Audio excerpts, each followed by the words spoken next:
Assalamualaikum warahmatullahi wabarakatuh. Waalaikumsalam Waalaikumsalam warahmatullah. warahmatullahi wabarakatuh. Bismillahirrahmanirrahim. Alhamdulillahirabbil alamin.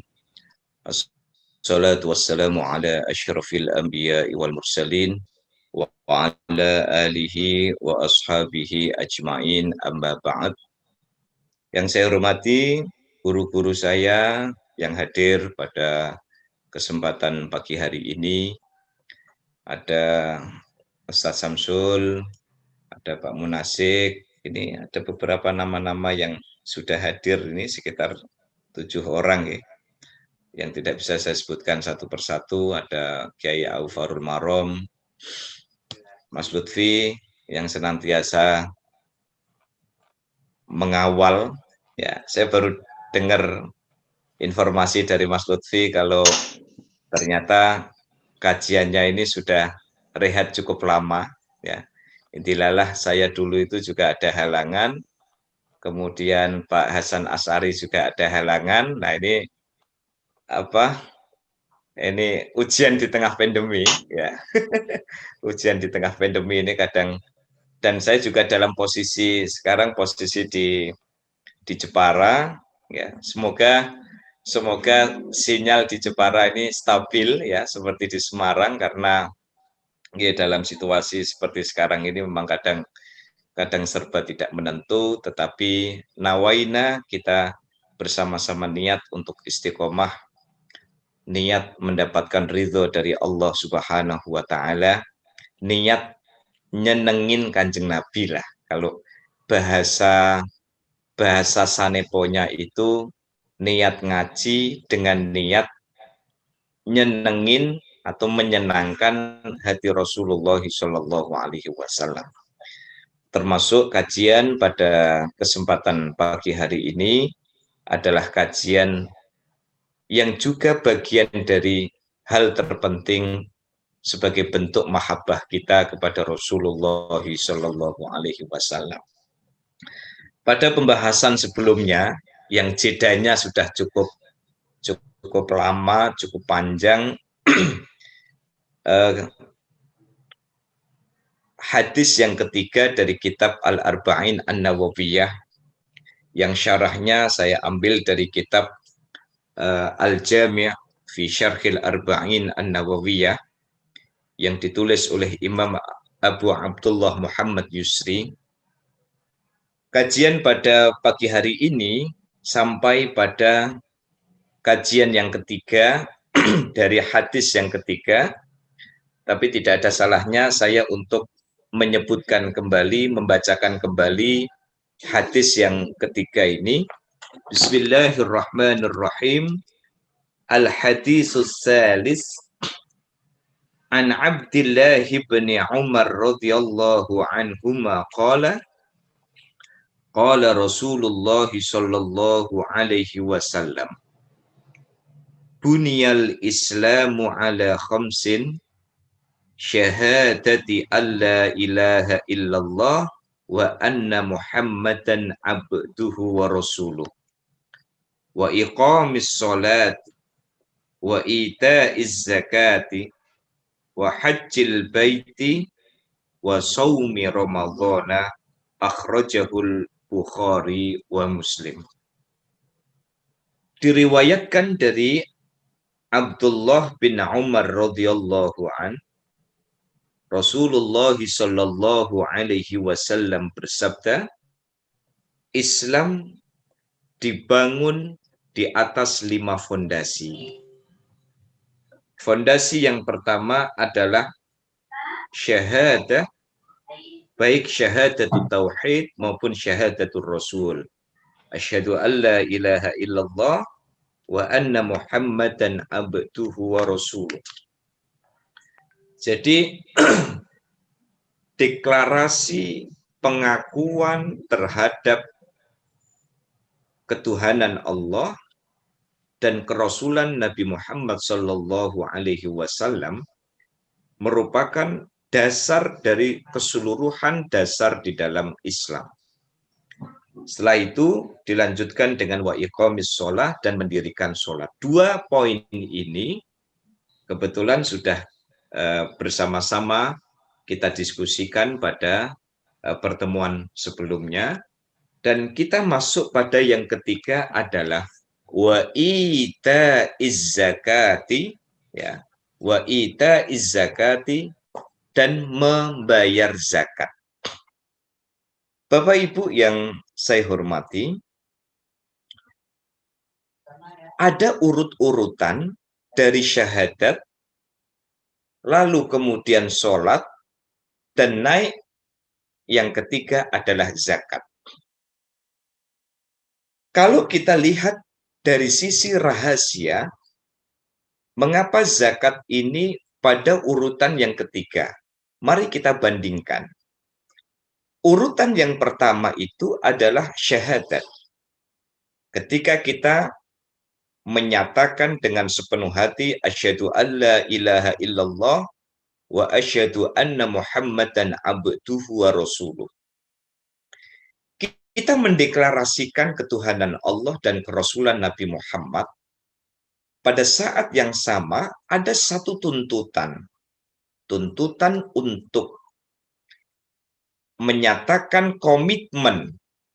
Kalau kita ngaku Allah itu sebagai Tuhan kita, kalau kita menyatakan dengan sepenuh hati bahwa Nabi Muhammad itu adalah utusan Allah, maka bentuk komitmen itu ditunjukkan dengan iqamis sholat, mendirikan sholat. Sholat ini menjadi urutan yang kedua, karena step di dalam dakwah, orang itu ya hanya dituntut untuk mau menunaikan sholat dengan memperhatikan syarat dan rukunnya, tanpa harus keluar materi, tanpa harus kemudian mengeluarkan modal, ya, tanpa harus kemudian berkorban, ya, selain mengorbankan waktu, mengorbankan diri untuk meluangkan 5 hingga 10 menit menunaikan sholat. Tetapi kalau zakat, sudah nih step yang ketiga, zakat ini yang diwajibkan pada tahun 2 Hijriah itu, pada saat itu umat Islam, kalau kita kembali kepada sejarahnya, sudah pada mau sholat, ya, meskipun masih kadang lobang-lobang masih pada mau sholat, sampai kemudian setelah itu running well, ya, kemudian yang ketiga adalah yuk, kalau sholatnya sudah 5 waktunya sudah ditunaikan, ayo kita harus meneguhkan kesalehan sosial kita dengan mengeluarkan zakat. Jadi kalau hitung-hitungan bakul, ibaratnya pengorbanan kita, dedikasi kita kepada Allah ini sudah harus ditunjukkan dengan ikhrajul amwal az-zakawiyah, harus mengeluarkan zakat. Mengeluarkan sebagian dari properti yang kita miliki, mengeluarkan sebagian harta yang selama ini kita dapatkan dengan jerih payah, ya, maka ini menjadi peneguhan atas kesalehan sosial. Pertanyaannya, apakah di dalam sholat ada kesalehan sosial? Ada. Seluruh instrumen ibadah di dalam agama Islam itu selalu memuat 2 dimensi. Dimensi spiritual dan dimensi sosial. Di dalam sholat, dimensi spiritual jelas menghadirkan hati kita, fisik kita, dalam waktu tertentu 5 kali dalam sehari, sesibuk apapun, selemah apapun, tapi kita ada timer, ya, ada alarm untuk menunaikan 5 kali sholat dalam sehari semalam. Di manakah letak kesalehan sosial? Ketika kita sholat berjamaah, tentu di situ ada dimensi-dimensi sosial yang harus dihadirkan. Bagaimana ketika di dalam sholat itu, ya, ada kemauan untuk bergabung dengan yang lain. ada kemauan untuk memberikan tempat kepada yang lain, kemauan untuk memberikan soft kepada yang lain, kemauan untuk urut dengan yang lain. Apapun latar belakang kita, yang NU, yang Muhammadiyah, yang MTA, ya semacam-macam, tidak bicara tentang ormas. Kita bicara bahwa posisi kita harus egaliter, posisi kita sama, posisi kita di depan Allah sesungguhnya ditentukan oleh kemauan kita tunduk dan patuh kepada Allah. Nah, di dalam zakat, dimensi sosial yang ada di dalam sholat kembali ditegaskan. Saya beberapa kali atau bahkan berulang-ulang sering menyampaikan dalam diskusi bersama, saya menganggap ini bukan mauidhah hasanah, bukan ceramah, tetapi saya anggap kepada para guru-guru saya yang hadir pagi hari ini, anggap saja ini saya dikasih mic sama Mas Lutfi untuk memantik diskusi bersama, karena bagi saya ilmu yang paling utama adalah irisan-irisan kita itu seperti orang membuat puzzle. Puzzle saya ada yang kurang sedikit ditambahi, ada yang bolong ditambahi. Karena saya menempatkan majelis ilmu bukan untuk menggurui, tetapi lebih pada untuk mengasah kemauan dan kemampuan kita memahami ilmu yang diberikan oleh Allah. Maka di dalam zakat itu merupakan satu penegasan atas kesalehan sosial kita. Tidak hanya kepada manusia, tetapi kepada Allah. Karena kita yang berkepentingan. Ketika kita bekerja, ketika kita bertani, ketika kita punya rental mobil, ketika kita punya bisnis, ketika kita menjalani profesi yang profit, mendatangkan angka yang fantastis di dalam kehidupan kita, kita diingatkan oleh Allah. Ingat, bahwa ketika kamu bekerja, rezeki itu sesungguhnya ada karena dikehendaki oleh Allah Subhanahu wa Ta'ala. Jangan lupa zakatnya. Jadi zakat ini merupakan satu ibadah yang disediakan oleh Allah untuk menyadarkan kepada kita tentang kemauan kita untuk menghadirkan kesadaran bahwa kita bisa bekerja karena disehatkan oleh Allah. Kita bekerja itu bukan karena jejaring kita, tetapi karena kita dimampukan oleh Allah.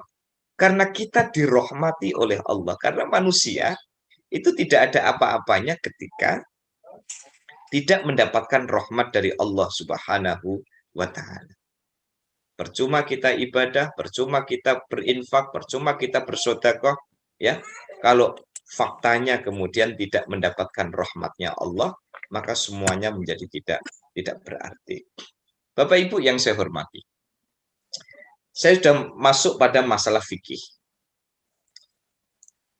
Jadi patokan di dalam zakat itu adalah az-zakatu tu'khadhu minal aghniya wa turaddu ilal fuqara. Zakat itu diambil dari orang kaya wa turaddu ilal fuqara, dan dikembalikan kepada orang miskin, dibagikan kepada orang miskin. Maka kalau diterjemahkan secara sederhana, hanya orang kaya yang perlu berzakat. Kalau nggak kaya, nggak zakat. Ini seolah-olah begitu. Terjemah bebasnya dan agak terjadi liberasi di situ itu, pokoknya nek gak sugih, gak usah zakat. Tapi ingat bahwa di dalam Islam, ada dua pembagian al-ghani.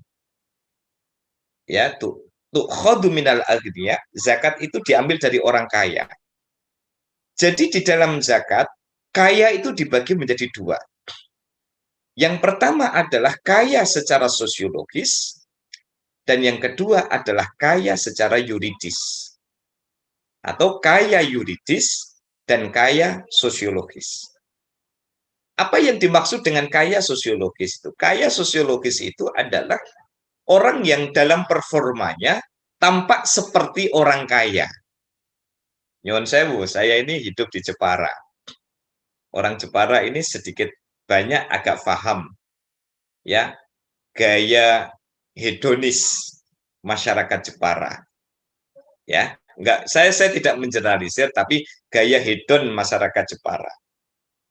Untuk utangan dari bank belum tentu langsung buat modal. Piye carane mobil baru dulu.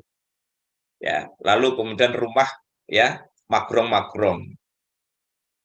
Berangkat ke PKK, rumah yang hanya berjarak 100 meter bawa mobil. PKK menjadi ajang untuk pamer kelip-kelip. Ya, orang Jepara bilang itu pamer kelip-kelip. Ya, kalungnya gede-gede, gelangnya gede-gede misalnya. Apakah itu dianggap sebagai orang kaya? Tidak. Belum tentu maksud saya, belum tentu. Karena secara sosiologis dia tampak ya sebagai masyarakat yang eksibisionis. Ya, dia memamerkan kekayaan ya, kekayaan visual ya.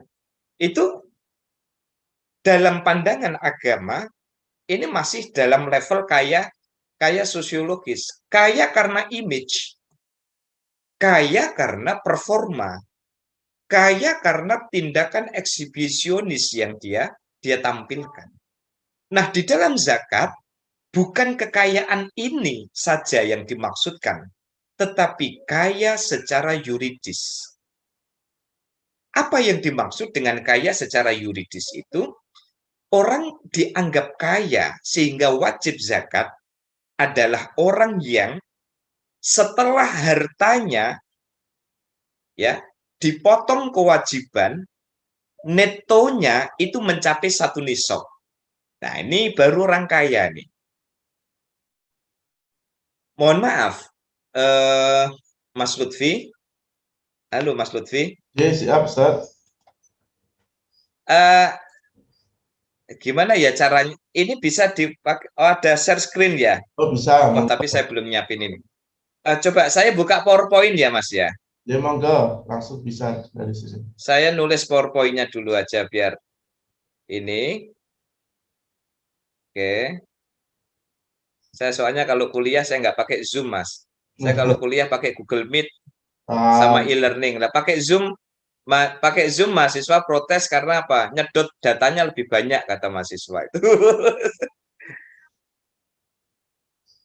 Oh, mohon maaf. Ya, ini. Ya. Jadi misalnya ini. Saya share screen ya, Mas ya. Oke, sudah dibuka bebas. Oke. Sudah kelihatan? Mohon maaf, Ya, apa sudah. kelihatan? Kelihatan. Oke. Oke, tanpa mengurangi rasa hormat saya kepada Bapak Ibu, niki boten ngasih kuliah hanya supaya oret-oretnya lebih enak gitu aja. Ini. Jadi yang pertama begini. Di dalam akuntansi zakat itu nanti sampai ketemu pada pemahaman bahwa yang dibutuhkan di dalam berzakat itu adalah kaya secara yuridis. Ya. Nah, kaya secara yuridis itu adalah orang yang hartanya ketika dipotong kewajiban netonya itu mencapai 1 nisab. Jadi sistematikanya begini. Pertama, cara menghitung akuntansi zakat ini yang pertama adalah namanya al-amwal az-zakawiyah, al-amwal al-wajibah. Mas Lutfi, apakah terlihat jelas? Jelas. Ya, al-amwal al-wajibah. Jadi urutannya begini, al-amwal al-wajibah. Harta wajib zakat itu dimasukkan semuanya. Tahap pertama adalah al-amwal al-wajibah. Harta wajib zakat itu dimasukkan semuanya. Setelah itu, yang kedua, mohon maaf, al-amwal, yang pertama al-amwal az-zakawiyah, yang kedua al-amwal al-wajibah, yang ketiga wi'a'u az-zakah, yang keempat adalah zakat. Ini urutan orang membayar zakat. Yang pertama adalah al-amwal az-zakawiyah. Seluruh misalnya ini karena sama-sama sama-sama di kampus ya, misalnya, ini dihitung semua harta kewajiban zakatnya. Ya. Saya mengikuti apa yang digariskan oleh Baitul Amwal Az-Zakawiyah itu, ya, Baitul Zakat Al-Kuwaiti, harus dihitung semua pemasukan yang berhubungan dengan, jadi tidak hanya gaji kita, tapi misalnya apa seluruh, ada tunjangan ya, ada remunerasi, ada P1, ada P2, ada macam-macam itu masukkan ke dalam al-amwal az-zakawiyah, di total semuanya. Setelah di total semuanya, ini hanya untuk memudahkan saja, misalnya 1 tahun itu ada misalkan 300 juta. Nah, kita hitung al-amwal al-wajibah, step yang kedua adalah apa kewajiban yang harus dibayarkan. Harus bayar air, harus bayar listrik, SPP-nya anak-anak, SPP-nya ibunya anak-anak, ya, terkait dengan logistik, lalu kemudian kewajiban-kewajiban yang lain. Ternyata di total, habisnya 100 juta rupiah.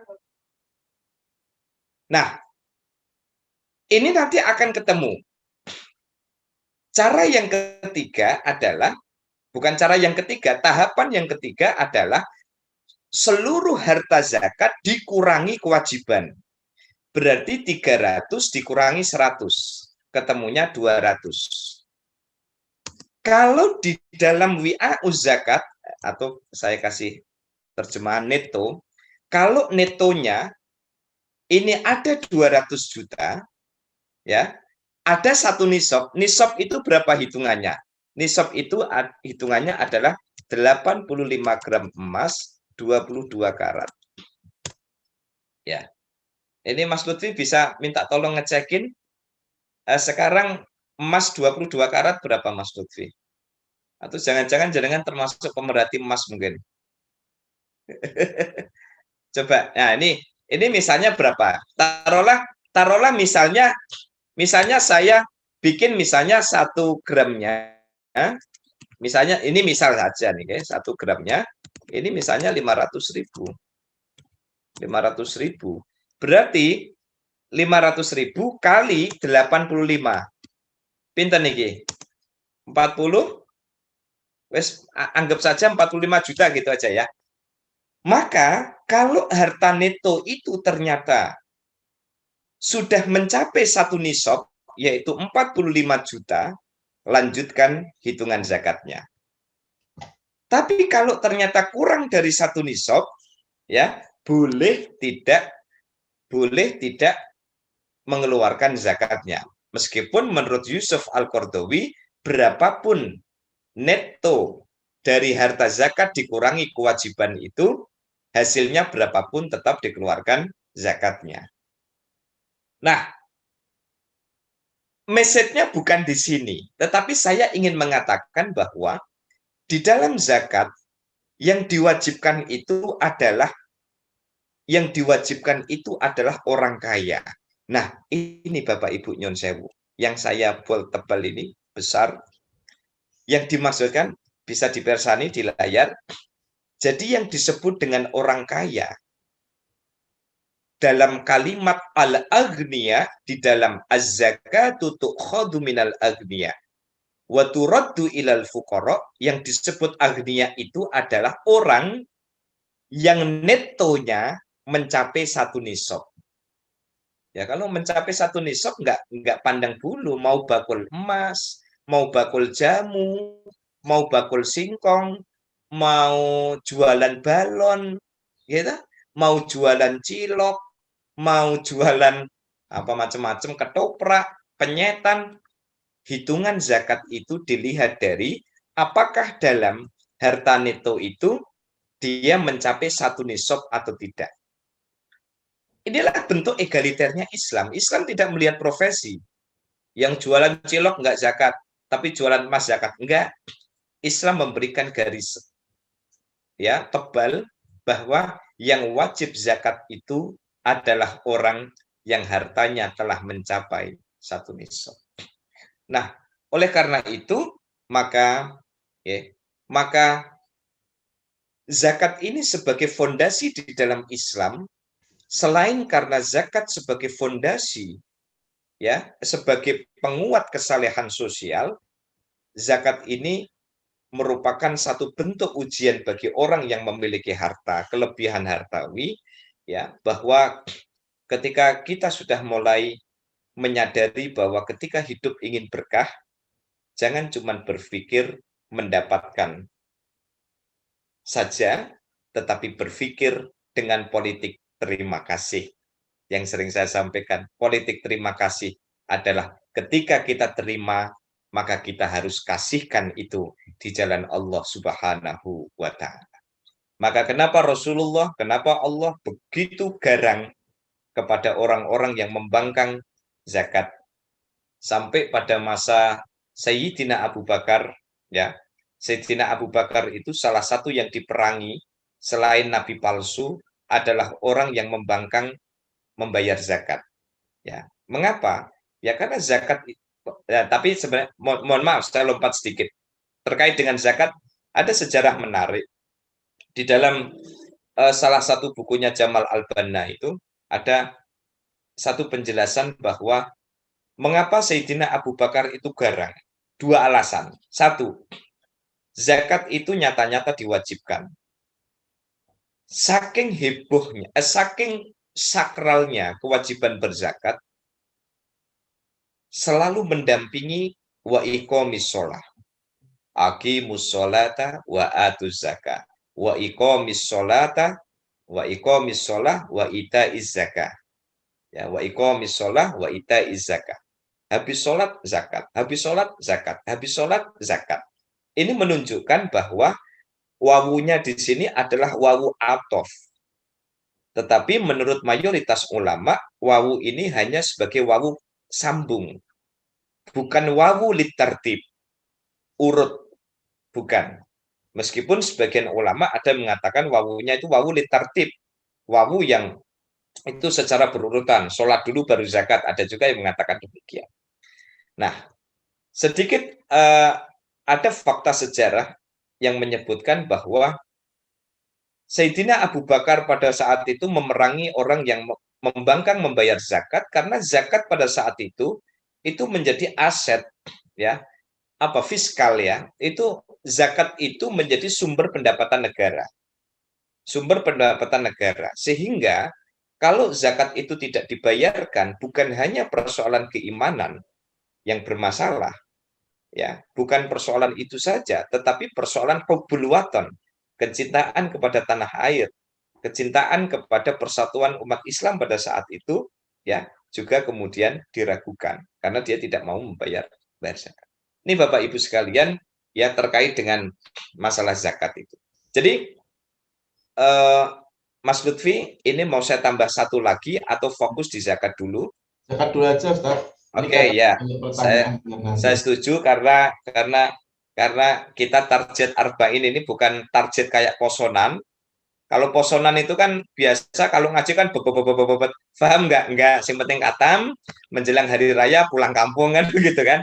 Kalau ini kan kita sudah komit dari awal, memang targetnya bukan kebutan, biar ada bedanya sama sopir bis Sugeng Rahayu, Sumber Kencono. Kalau itu kan pokoknya target tutup, ya, syukur-syukur selamat. Ya, kalau ini kita ingin bagaimana menajamkan zakat ini sebagai pilar, zakat ini sebagai fondasi. Maka kesimpulannya sebelum kita diskusikan dari uraian yang saya sampaikan tadi Bapak Ibu, yang pertama adalah mengapa zakat begitu penting? Karena zakat itu sebagai sebenarnya ujung-ujungnya kembali kepada syahadat. Bapak Ibu, dalam pembahasan sholat, dalam pembahasan zakat, dalam pembahasan puasa, dalam pembahasan haji, ya, atau haji dulu, dalam pembahasan haji, dalam pembahasan puasa, ujung-ujungnya tetap kepada syahadat. Ujung-ujungnya kembali kepada satu lokus sentral bahwa seluruh yang kita lakukan, termasuk di dalam arkanul Islam ini, ujung-ujungnya tetap kepada asyhadu alla ilaha illallah wa asyhadu anna muhammadar rasulullah.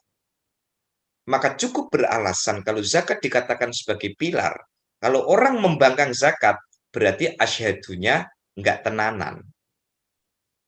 Kalau dia hidup hanya memperkaya diri, lalu kemudian dia hidup hanya menerima tapi tidak mau memberi. Oh, berarti wa asyhadu anna Muhammadar Rasulullah nggak jalan. Kalau ternyata mobilnya banyak, rumahnya banyak, ya, depositonya banyak, investasi di mana-mana.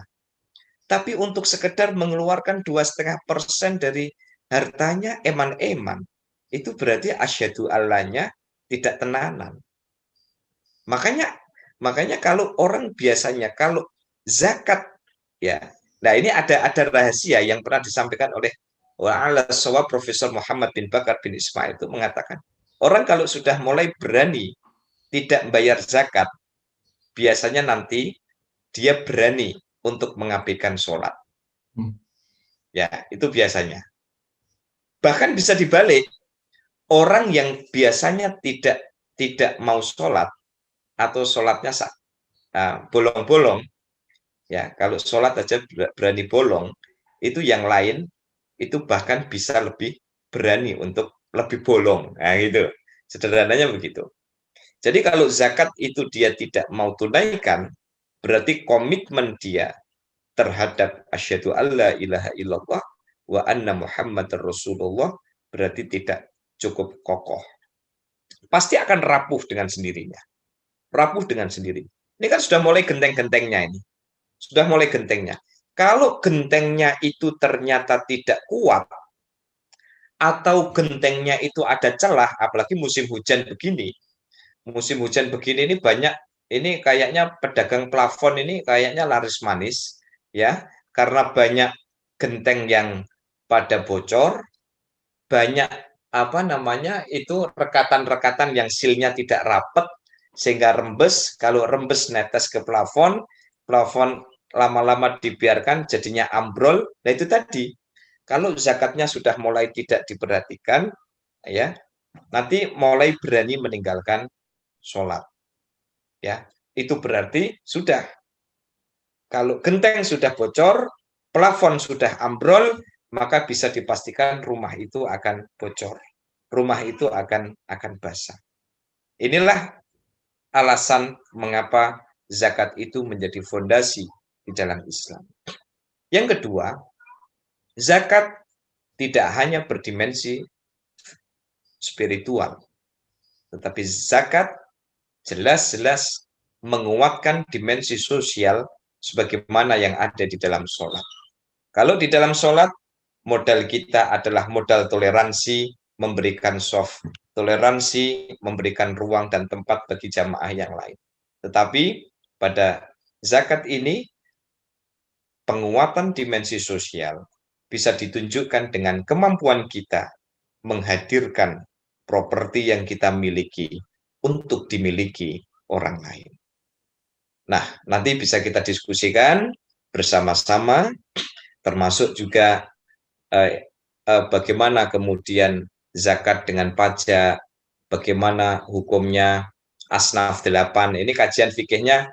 Ini saya jelaskan atau masuk diskusi saja, Mas Lutfi? Kalau saya jelaskan, monggo. Kalau masuk diskusi, monggo. Masih ada waktu untuk menjelaskan? Ini sudah 8.24. Mungkin singkat saja terkait fikihnya, Ustaz. Atau mau Ya. disambung pekan depan, monggo. Ya, nanti misalkan mau secara singkat begini, nanti kalau kita lihat diskusinya nampaknya hot, ya kita lanjut pekan depan. Tapi kalau adem ayem seperti cuaca hari ini, nah ini berarti pekan depan kita bisa lanjutkan haji. Intinya begini, Bapak Ibu, tidak ada yang tidak relevan di dalam Al-Quran. Al-Quran satu huruf pun tidak ada yang salah.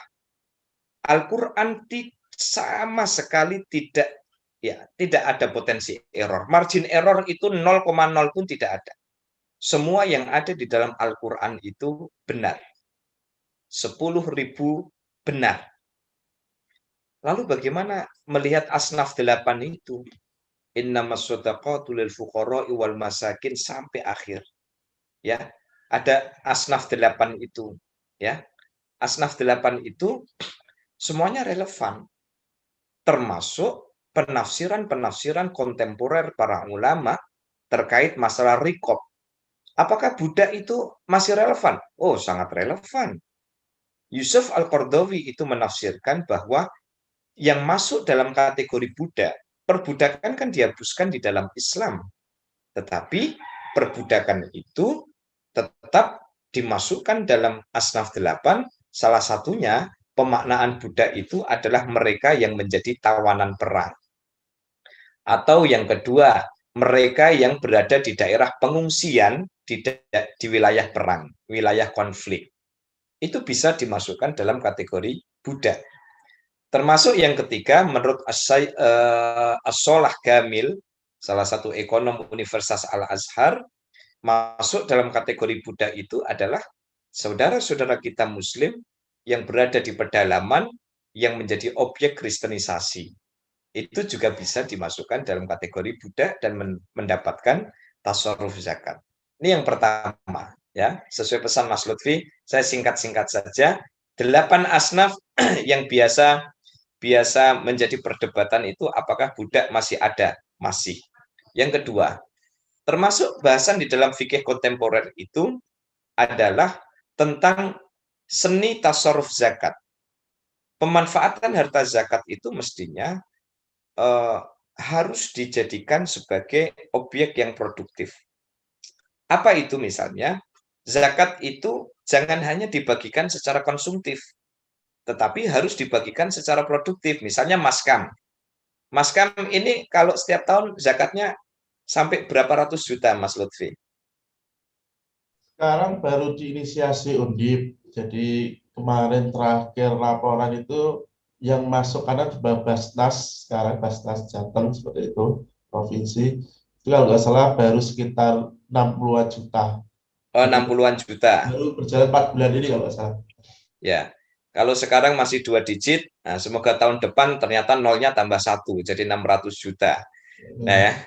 Nah, jadi yang pertama, soal asnaf 8. Asnaf 8 clear, tidak ada yang salah dan semuanya relevan. Dan ini bentuk dari kemukjizatan Al-Quran. Mungkin nanti kapan-kapan bisa kita diskusikan. Yang kedua adalah harta zakat idealnya didistribusikan secara produktif. Jadi tidak hanya dibagi secara konsumtif dalam bentuk uang, misalnya kasih 200 ribuan, tetapi zakat itu perlu distribusikan secara produktif. Misalnya nih, kita lihat misalkan di wilayah Tembalang, daripada mabuk-mabukan atau ada pengangguran, Mas, piye Mas nek sampean misalkan buka tambal ban. Ya, tambal ban ini saya kasih uang nih. Ini uang zakat amanah dari Civitas Akademika di Undip. Ya, sampean kalau bikin tambal ban modalnya berapa?